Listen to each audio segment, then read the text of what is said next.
Welcome and thank you for joining our on-demand webinar for humidification systems for commercial printing. Today we will talk about different types of commercial printing applications and how humidification plays a very important role in the outcome for that printing facility and the quality of their product. At the very beginning, why humidify commercial printing? So having proper humidity levels is very important for printing in general, and we'll describe the different types of printing we're talking about in a couple of slides from now. But in all processes that require a good control, usually electrostatic discharge and mitigating that risk is one of the top items for most machinery. But also when we're working with hygroscopic materials, such as paper, having too much moisture or not enough moisture can be troublesome, and having good control can help alleviate those problems. Additionally, as we are working in these commercial printing facilities, there's a human aspect to this. We'll talk a little bit about how it's healthier to maintain humidification as one step of mitigation of viral, bacterial, and fungal proliferation events. And then lastly, having good humidity control can help printer function and increase its efficiency and effectiveness. So why this all matters? In this industry, there's probably about 25,000 companies in the US with a combined annual revenue of $81 billion. So this really helps the bottom line of making sure that high quality products being put out, and then that will help drive costs down as well as impact the final product price. So what are the issues in a little bit more detail around fluctuating or low relative humidity? The biggest one on the list is electrostatic discharge. And this occurs when dry air allows for static charge to occur, very similar to if you are rubbing your feet on carpet in a dry environment. You can then go zap someone in the room or touch something conductive and pass that charge. Now, when that happens with printing equipment, this can obviously cause misfeeds and problems with how effectively does it stack the items, how does it trim and fold the paper within that piece of machinery. While we're talking about most commercial printers, things are moving at a relatively fast speed mechanically. And precision is kind of the name of the game. And if you have any of those disruptions, that obviously can cause an impact to the product. So when these do occur, when electrostatic discharge does occur, this often increases the rate of rejection, and that increases your waste or the amount of material that you can then pass off and sell as your final product. So we want to make sure we obviously mitigate that risk and prevent static discharge transmission from occurring. It also, from a longevity perspective, ESD can cause damage to specific electronic equipment, which could prevent the equipment from running altogether. Some other issues regarding the paper moisture problems, and we're going to specifically talk as it relates to digital printing or printing that uses paper or cardboard or similar type of material to put an ink on and onto that material. So when we have that, when we have lower fluctuating relative humidity, the toner adhesion, how well that material sticks to, the ink sticks to that material, decreases. And we can have problems resulting in paper jams, for example, or smearing of that ink if you have bad adhesion. So in this specific industry, keeping the paper at a 50 to 55% relative humidity is optimal for this type of printing. Anything below 40% will cause that paper to evaporate the moisture that it contains, and it will start to change shape. Just like when you see, a piece of wood, for example, sitting out and moisture leaves its surface, it can curl. Same thing is true with paper itself. Another type of printing would be offset printing.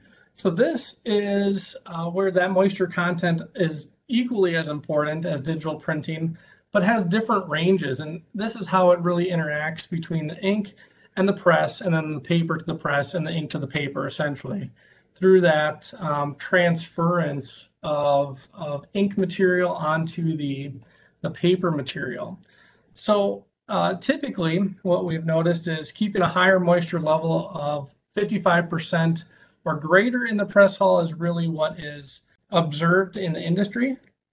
And if we get below that, again, curling is still really the biggest issue, followed by creasing and dot doubling. And then when the paper makes another pass through the printer, it can change shape again and then causing cracks along that folds once finished. So why humidify regarding healthy work environment?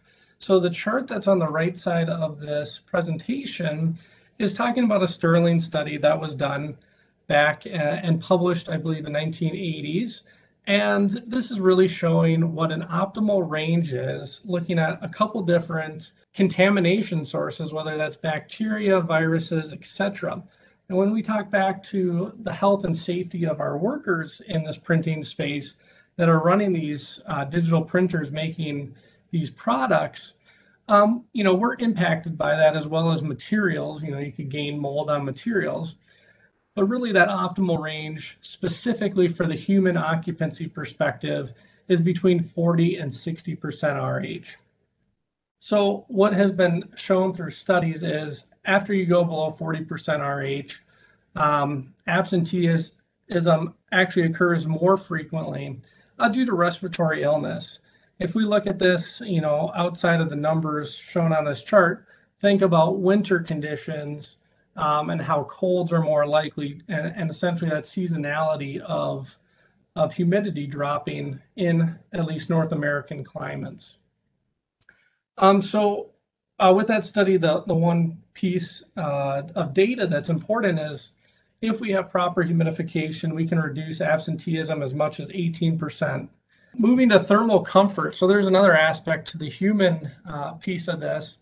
Is thermal comfort is equally as important as how satisfied you are sitting in that space. I know myself personally, when it's out, summertime, it's 100 degrees and it's like 80% relative humidity. It's very uncomfortable. You're perspirating and it can be quite uncomfortable for yourself or other people in there. So if we can keep that in mind and condition that air specifically for people, that's obviously an aspect of temperature, but also humidity, where we talk about, in the winter where colder temps feel warmer as that humidity is higher.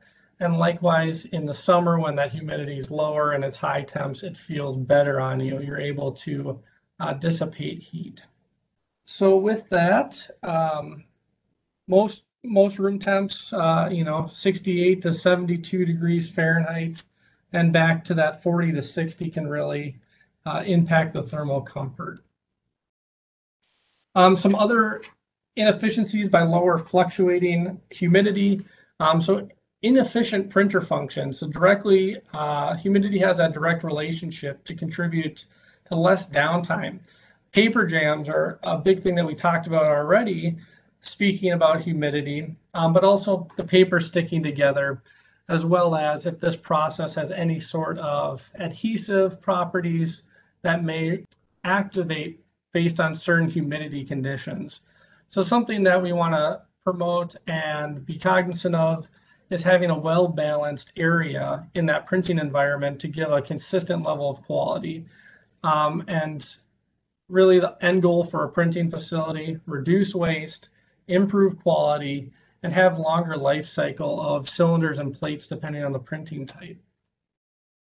So on the screen, based on ASHRAE conditions, this was pulled from the ASHRAE handbook, anywhere from plate making, with relative humidity of 75% RH, with a tight tolerance of plus or minus 2%. Lithographic press rooms, 43 to 47%. Rotogravure printing is 45 to 50, and binderies, where we're binding books, for example, 40 to 50% RH.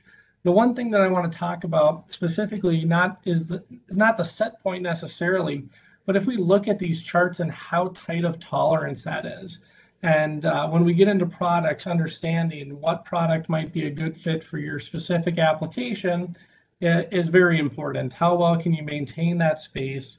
And there's many competing factors, opening shipping doors or windows or fans, etc. And humidity is just one part of that, but how can we properly maintain that? So the first thing, talking about a little bit about product, is understanding what energy source you have available at that facility.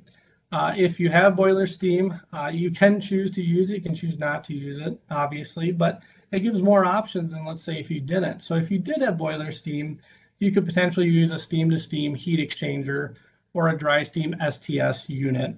This will help provide pure steam into the space in case that boiler has steam line treatment to prevent corrosion and other things in that system, but providing clean steam to that space so you're not adding anything else into the air. Moving down the line of that left picture is natural gas. Is that available? As we talk about energy efficiency and energy cost, gas would be more cost effective currently in North America than electric when we talk about isothermal generators, just based on cost of good. So if that's true, does gas-fired work? And if you have a situation that has a low turn down, that might also help you choose potentially an electric humidifier or resistive unit if we're looking for high turn down. So there's something that to be cognizant of is to understand what your goals are, what you're trying to achieve, what are your energy sources. And then lastly, on the isothermal side is electric humidifiers. That could be resistive units or an electrode style that's passing current between the electrodes to generate boiling water. On the right side of this, and essentially the other side of the coin, is adiabatic solutions. And it's a solution that's using the energy already existing in the air. This tends to be more common, traditionally seen high pressure atomization with fan assist, and we'll dive a little bit deeper into that. But from a top level perspective, instead of boiling that water, we're utilizing energy that might already exist in that space, whether that's geographically based. Let's say southwest of the United States would be one geographic location that has warm, dry air, or if your printing devices give off heat energy based on how they function. So the two options there would be high pressure atomization through DriSteem or wetted media systems. Diving a little bit deeper into pictures of what that means from that tree. So obviously starting on the left, we have a steam boiler and pressurized steam. In the middle of that, the set of photos on the left is an electric resistive unit. On the right side is that electric canister style. That's an electrode style humidifier using electricity as a source. The bottom left is a gas to steam unit, GTS LX specifically. And then the bottom right is an STS system where we're converting that pressurized steam into clean steam. On the right side of this photo, showing pictures of high pressure atomization using a pump to spray through nozzles that are controlled by orifices. And then on the right, wetted media systems. Diving a little deeper into electrode style. So this would be a great choice for a single room humidifier. It can easily mount on a wall and disperse steam into that room, such as a bindery, where there might be a smaller load. We haven't really talked about loads yet, and we have an application example, but working through DryCalc software can help you determine what load you need based on a specific application. And this is something that can help you size appropriately that piece of equipment and go through selection. But this one is an electric source, smaller capacities than, let's say, a large gas to steam unit. But really the advantage of this electrode series is it's easy to maintain. There's no cleaning of tanks. There's no scraping away or using chemical cleaners to remove potential scale. This is as simple as replacing that canister as prompted by the controller display. With this advantage of combined space distribution unit, it can fit into a small, compact space and have minimal steam absorption distance. Going into the gas-fired humidifiers into the GTS LX series, It is the only one on the market that combines the high efficiency aspect to the ultra low NOx in a single design. This has been beneficial for many of our customers regarding having both of those standards and having it certified. What this does for the high efficiency piece and condensing design is allows for PVC venting, which can be a great cost savings compared to running materials that are better suited for high temps, such as galvanized or iron-based piping. Within this, there is a smart drain technology that allows different intervals based on the water quality. So you can utilize as much of that water as you possibly can based on what is coming into that tank to begin with. So it can go with anything from potable water, well water, softened water, reverse osmosis, or DI water. And the modulating output is a minimum of 5:1 for accurate humidity control. This also comes with outdoor-indoor models for flexibility based on your facility footprint. DriSteam's high-pressure systems are in that adiabatic category, something that we've seen frequently in this space because of that printer technology and it giving off heat regardless of the geographic location. But with this, we can control multiple zones with a single pump station, allowing for a relationship of dispersion to generator or pump that is greater ratio than isothermal systems that are 1:1. The nice thing about this offering for in-space design is that fan assist offering, and that's something that helps provide like a hub and radial design for dispersing that air and moving that air to the water for better stratification control of humidity. We're pulling the air down from the top where it's the warmest and running it across a baffle plate and then evaporating the water. The other great feature, low energy use to run this, it's a single horsepower pump along with energy for the fans and controls. It does require reverse osmosis water or better. And lastly, it is a lower maintenance technology as it's fed RO water. And it's water lubricated, so 8,000 hours between maintenance checks, etc.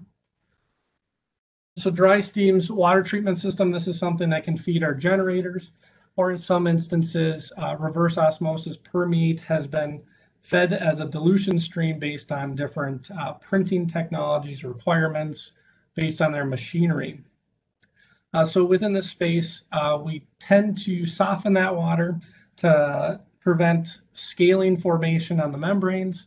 And as we work left to right, the RO system is removing 98% of the total dissolved solids from the supply water, whether that's feeding the high pressure system, whether that's feeding a piece of on-site equipment, or if that's feeding an isothermal generator such as a GTS-LX. Moving on to an application example, looking specifically at Adiabatic. Looking at a print shop in Phoenix, Arizona, we see the outdoor conditions there. We need to get up to 70 degrees Fahrenheit and 45% RH, and 2 sections at 10,000 and 15,000 square feet. 20-foot ceilings. We didn't talk about this, but as you go through dry calc selection, there are different nozzle sizes based on the absorption distance. And the more space you have, the larger size nozzle you can use. Specifically on this application, 4 air changes per hour as well.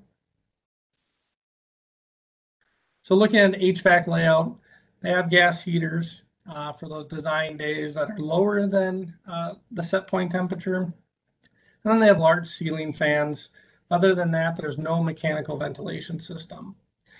So looking at product selection, we could do this a couple different ways, and we kind of set this up for adiabatic specifically because we could benefit from cooling. But if we were to evaluate an isothermal humidifier, we could look at gas or electric humidifiers with space distribution units. With that, there is a limited capacity for those SDUs for gas or electric humidifiers. High pressure atomization, since this is a 2-zone system, we can do this with 1 single pump station and 1 water treatment. In this specific example, it's the best choice because it can handle that larger load and have a low energy consumption is one of the example goals of this specific application. So looking at this from a site chart perspective, in the winter, the downside is if we don't already have that existing heat in that area, you have to preheat. Some of this condition starting at the outdoor air could be preheated by existing equipment, or it could be by the gas heaters in that room as depicted. So to hit that target zone of 70 degrees Fahrenheit and 40% RH, we have to then overshoot that temperature to hit our goal target in winter conditions. So looking at that same application, but in summer conditions, what do we have coming in from temperature and what are we trying to target? So looking at this again from a site chart perspective, we can't do this alone with adiabatic cooling and evaporative cooling, that term which would be, quote unquote, free cooling. We have to do this with mechanical cooling to achieve our final set point. If we're following an enthalpy line, we can't hit that alone. So mechanical cooling, but we can offset 13 degrees Fahrenheit of cooling, which equates to 39 tons of mechanical cooling, which can be very cost advantageous to do that. So why choose DriSteem humidification systems? We're committed to quality. We've been designing and building world-class humidification for 50 years and added in water treatment to help service that as well. Support and reliability. Our DriSteem technical support team is available to troubleshoot any issues and offer startup assistance and field service visits as desired. And lastly, case studies and research. We can support your business case with data. DriSteem is continually adding to our collection of white papers and case studies. We have one specifically on digital printing. If you go to our website to download that, it is DriSteem.com, and talks a little bit about reducing the waste, specifically in printing applications. Thank you for your time today, and let us know if there's any questions.